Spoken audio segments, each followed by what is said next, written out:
Vignette 38, The Monkey Garden. The monkey doesn't live there anymore. The monkey moved to Kentucky and took his people with him. And I was glad because I couldn't listen anymore to his wild screaming at night, the twangy yakety-yak of the people who owned him, the green metal cage, the porcelain tabletop, the family that spoke like guitars, monkey, family, table, all gone. And it was then we took over the garden we had been afraid to go into when the monkey screamed and showed its yellow teeth. There were sunflowers big as flowers on Mars, and thick coxcombs bleeding the deep red fringe of theater curtains. There were dizzy bees and bow-tied fruit flies turning somersaults and humming in the air, sweet, sweet peach trees, thorn roses and thistle and pears, weeds like so many squinty-eyed stars and brush that made your ankles itch and itch until you washed with soap and water. There were big green apples hard as knees, and everywhere the sleepy smell of rotting wood, damp earth, and dusty hollyhocks, thick and perfumey like the blue blonde hair of the dead. Yellow spiders ran when we turned rocks over, and pale worms, blind and afraid of light, rolled over in their sleep. Poke a stick in the sandy soil, and a few blue-skinned beetles would appear, an avenue of ants, so many crusty ladybugs.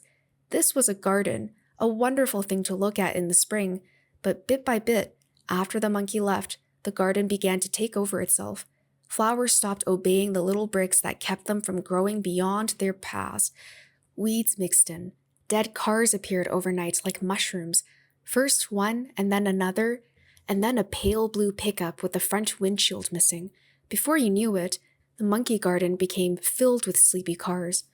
Things had a way of disappearing in the garden, as if the garden itself ate them, or as if with its old man memory it put them away and forgot them. Nenny found $1 and a dead mouse between two rocks in the stone wall where the morning glories climbed, and once when we were playing hide-and-seek, Eddie Vargas laid his head beneath a hibiscus tree and fell asleep there like a Rip Van Winkle until somebody remembered he was in the game and went back to look for him. This, I suppose, was the reason why we went there, far away from where our mothers could find us, we and a few old dogs who lived inside the empty cars. We made a clubhouse once on the back of that old blue pickup, and besides, we liked to jump from the roof of one car to another and pretend they were giant mushrooms. Somebody started the lie that the monkey garden had been there before anything. We liked to think the garden could hide things for 1,000 years. There beneath the roots of soggy flowers were the bones of murdered pirates and dinosaurs, the eye of a unicorn turned to coal. This is where I wanted to die, and where I tried one day, but not even the monkey garden would have me. It was the last day I would go there. Who was it that said I was getting too old to play the games? Who was it I didn't listen to? I only remember that when the others ran, I wanted to run too, up and down and through the monkey garden, fast as the boys, not like Sally who screamed if she got her stockings muddy. I said, "Sally, come on," but she wouldn't. She stayed by the curb talking to Tito and his friends. "Play with the kids if you want," she said. "I'm staying here." She could be stuck up like that, if she wanted to, so I just left. It was her own fault too. When I got back, Sally was pretending to be mad. Something about the boys having stolen her keys. "Please give them back to me," she said, punching the nearest one with a soft fist. They were laughing. She was too. It was a joke I didn't get. I wanted to go back with the other kids who were still jumping on cars, still chasing each other through the garden, but Sally had her own game. One of the boys invented the rules. One of Tito's friends said, "You can't get the keys back unless you kiss us," and Sally pretended to be mad at first, but she said yes. It was that simple. I don't know why, but something inside me wanted to throw a stick. Something wanted to say no when I watched Sally going into the garden with Tito's buddies all grinning. It was just a kiss, that's all. A kiss for each one. So what? She said. Only, how come I felt angry inside, like something wasn't right? Sally went behind that old blue pickup to kiss the boys and get her keys back, and I ran up 3 flights of stairs to where Tito lived. His mother was ironing shirts. She was sprinkling water on them from an empty pop bottle and smoking a cigarette.